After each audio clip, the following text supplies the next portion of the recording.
होशरुबा इंकशाफात सामने आ रहे हैं कि किस तरह से नून लीग के दौर में कहा जाता था कि जी हमने सड़कें बनाई, हमने पुल बनाए, ये कर दिया, बड़ी तरक्की दे दी।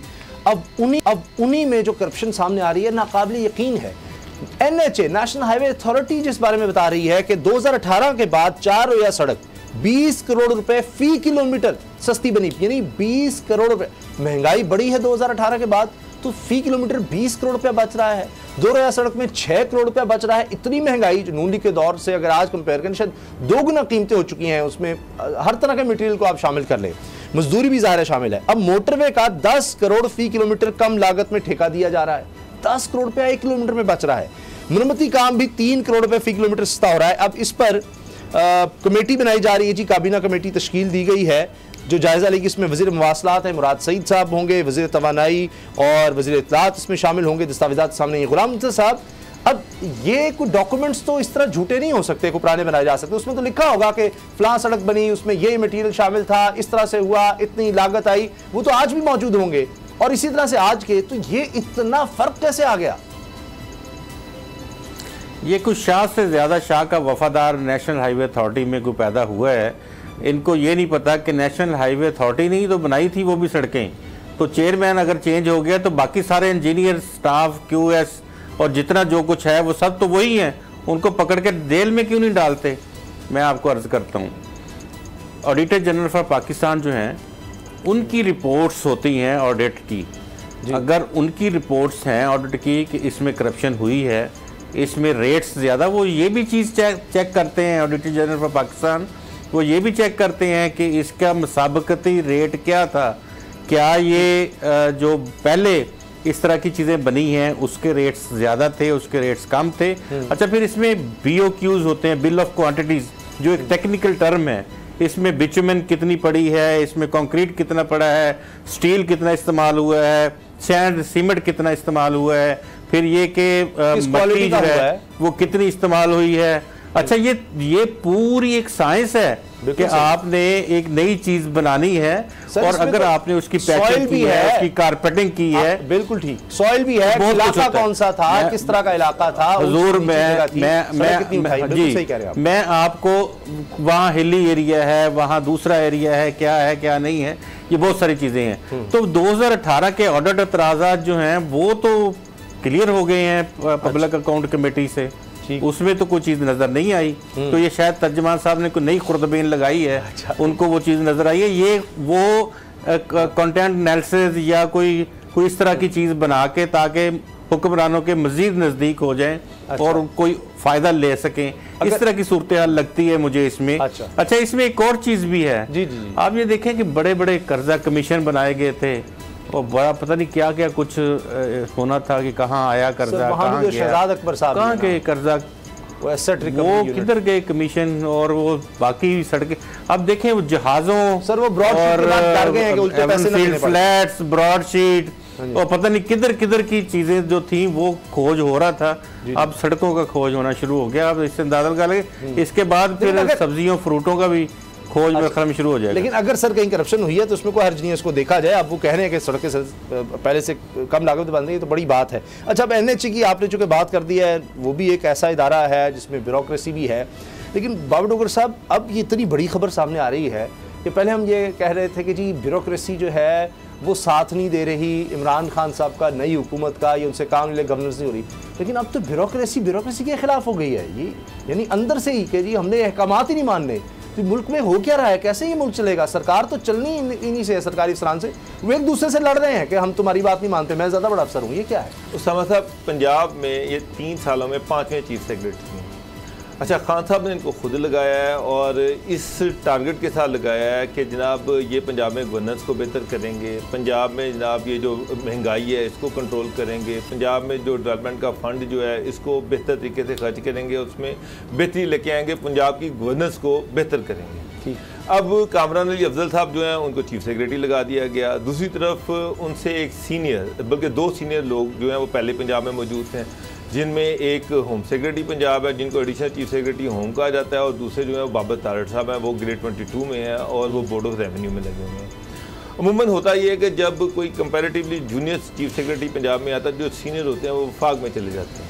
अब बाबर टारगेट ग्रेड 22 में है और वो 18वें कॉमन से हैं, जबकि जो होम से एडिशनल चीफ सेक्रेटरी होम है वो 16वें कॉमन से हैं, लेकिन वो डेफर हो चुके हैं ग्रेड 21 में है। जब कामरान अली अफजल जो चीफ सेक्रेटरी हैं वो 21वें कॉमन के हैं, जूनियर हैं दोनों से। अब बाबर तारड़ साहब जो है उनके पास दो चॉइसेस हैं, या तो वो इस चीफ सेक्रेटरी के नीचे काम करें या फेडरल गवर्नमेंट में चले जाएँ। लेकिन इसकी बजाय कि वो इसके नीचे काम करें या वो फेडरल गवर्नमेंट में जाएं, उन्होंने एक ऑफिस ऑर्डर निकाला है। उस ऑफिस ऑर्डर के मुताबिक उन्होंने बोर्ड ऑफ रेवेन्यू को secretariat of board of revenue declare कर दिया है, यानी कि एक पैरेलल सेक्रेटरीट खड़ा कर दिया है चीफ सेक्रेटरी सेक्रेटरीट के मुकाबले में।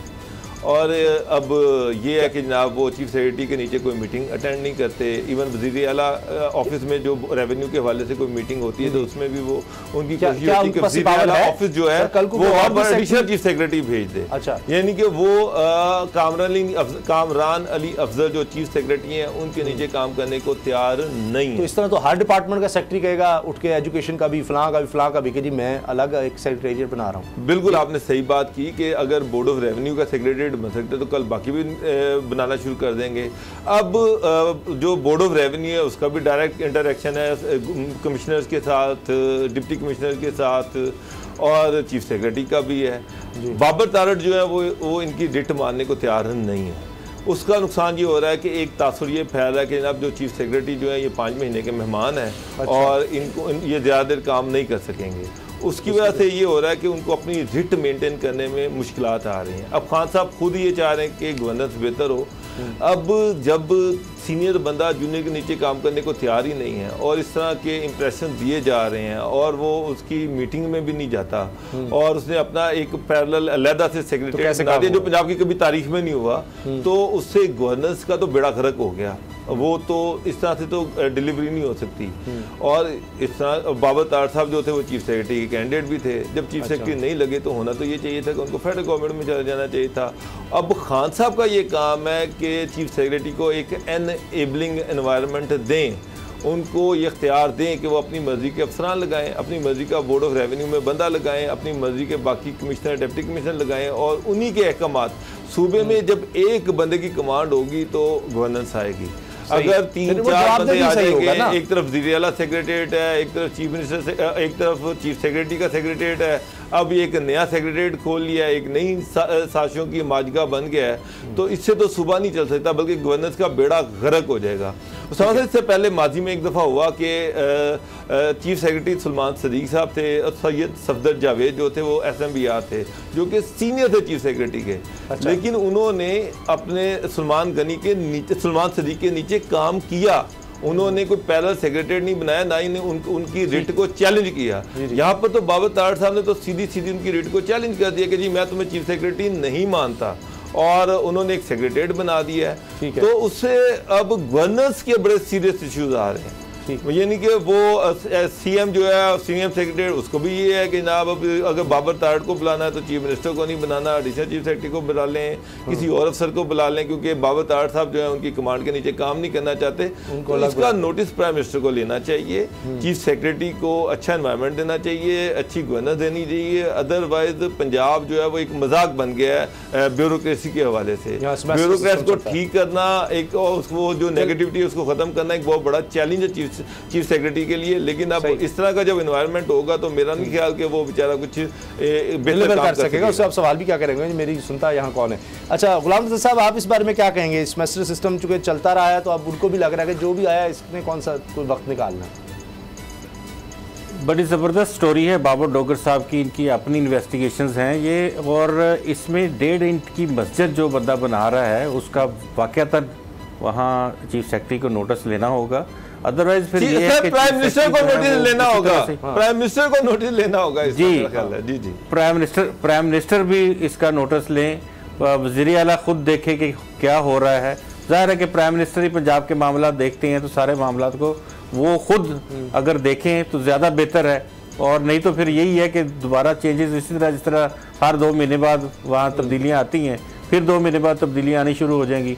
तो ये रेवेन्यू वालों ने कुछ अपना लहदा से ही 1.5 इंच की मस्जिद जो है वो बनानी शुरू की है, और वो शायद चाहते हैं कि वो किसी को रिपोर्ट ना करें, उनसे कोई ना पूछे, वो इतने इख्तियारात मुर्तकज़ करना चाहते हैं अपने आप के अंदर कि वो कहते हैं कि हमें कोई डिपार्टमेंट ही जो है वो ना पूछ सके, हम जो चाहें वो करते रहें। ईगो का भी इशू नजर आएगा जी, मैं सीनियर तो। अच्छा बाबर साहब, आपसे वो सड़क के हवाले से बात नहीं हो सकी। ये सड़कें जो 20 करोड़ रुपया अब सस्ती बन रही हैं, आपको क्या लगता है इसमें कितनी हकीकत? सर गुलाम मुद्दा साहब ने जो सबसे अहम बात की है ना, वो ये थी कि स्टाफ भी वही है, इंजीनियर्स भी वही हैं। इंजीनियर्स तो चेंज नहीं हुए, बंदे रिटायर भी तो हो गए होंगे। उसकी इन्वेस्टिगेशन करें, जो करप्ट है उसको पकड़ें, और ये खाली मेरा उसको पॉलिटिकल अगर यूज़ करेंगे तो उसका वो फ़ायदा नहीं है कि जी हमने सस्ती बना दी, उन्होंने महंगी बनाई। बात यह कि जिसने महंगी बनाई उसकी जेब से पैसा वापस आना चाहिए, उसको पकड़ा जाना चाहिए, उसका एहतसाब होना चाहिए। अगर ये नहीं करते तो फिर तो ये सियासी नारा है, इसके अलावा कुछ भी नहीं।